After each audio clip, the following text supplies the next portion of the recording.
서울 양평간 고속도로 종점 변경 특혜 의혹과 관련해서 출국이 금지된 김선교 의원이 그제 7일이죠. 기자회견을 열고 명백한 야당 탄압이고 수준 낮은 정치 보복이다라고 주장을 했습니다.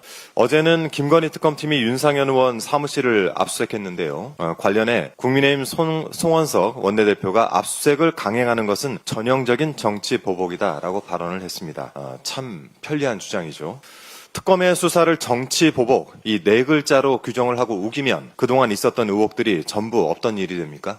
특검을 거부하는 자가 범인이다. 20대 대선 당시 여러분이 만든 명언입니다. 특검 수사에 성실하게 임해야 되지 않겠습니까? 그래야 나중에 모든 진실이 밝혀졌을 때 그나마 조금이라도 덜 부끄럽지 않겠습니까?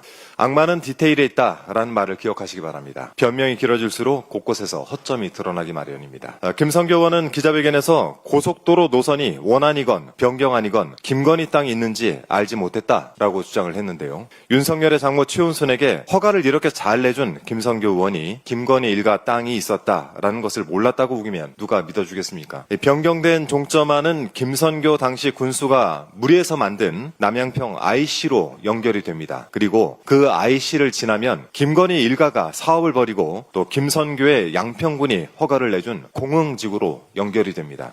그런 큰 그림의 설계도는 김선교 양평군수 재임 기간이었던 2018년 작성된 2030 양평군 기본계획에 이미 제시되어 있었습니다. 돌고 돌아 김건희고 또 돌고 돌아 김선교인데 이래도 모른다고 할 수 있겠습니까?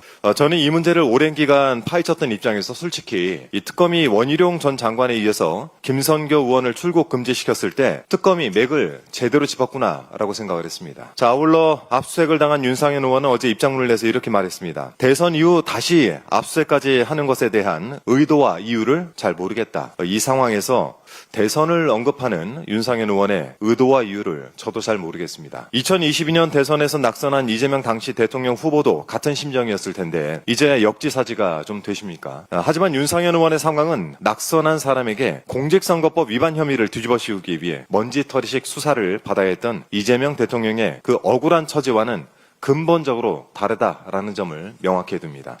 국민의힘에서 정치 보복이라고 하소연을 해대니까 이 괘씸함을 느낀 국민께서 기어이 옛일을 끄집어내셨습니다. 기억을 하실지 모르겠는데요. 지난 2023년 6월 21일 국민의힘 의원 67명이 불체포 특권을 포기하겠다라면서 이 서약서에 서명한 일이 다시 화제가 되고 있습니다. 그 명단에 이 김선교 의원 이름도 선명하게 남아 있습니다.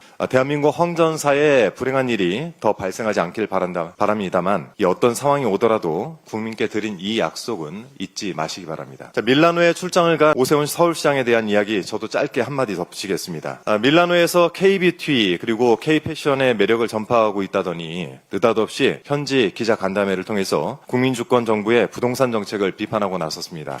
오세훈 시장이 30조 원이 넘는 추경을 하고 20조 원 가까이 시중에 풀겠다는 정부를 보면서 과연 부동산 가격을 지킬 수 있을지 우려된다라고 말을 했습니다. 이 말도 좀 이해가 잘 안 되는데요. 부동산 가격을 지킨다라는 것 정확하게 무슨 의미로 이야기를 한 것인가요? 그간 오 시장의 행적을 밀어보면 이미 천정부지로 뛰어있는 이 부동산 가격의 고점을 사수하겠다 이런 의미로 읽히는데 맞습니까? 좋습니다. 의도에 어쨌든 오 시장은 국민주권정부의 부동산 정책을 비판할 입장이 못 됩니다. 앞서 전현희 최고위원께서도 말씀하셨지만 토지거래 허가 구역을 무작정 해제해버려서 이 서울 집값이 폭등하는 소위 황소시장 이 불장의 도화선을 당긴 장본인 아니겠습니까? 오 시장이 불을 붙인 서울 부동산 거래시장은 국민주권정부의 가계부채 대책 발표 이후에 이 조정 국면에 접어든 상황입니다. 비판을 하려거든 현실을 정확히 알고 하셔야 될 것 같습니다. 오 시장이 그토록 자랑하는 신통기획도 도입 5년 차에 접어들었지만 실제 착공은 2곳에 불과하다라는 보도가 있습니다. 서울시장으로서 관내 부동산 상황에 대해서는 국민 앞에 겸허히 반성하는 모습이라도 연출을 해보시기 바랍니다. 어제 서울은 큰 고충을 겪었습니다. 118년 만에 기록적인 폭염에 이어서 폭우가 쏟아져 곳곳이 침수가 되었습니다. 오세훈 시장께서는 밀라노 여행 그만하시고 이제 그만 귀국하시길 바랍니다. 이상입니다.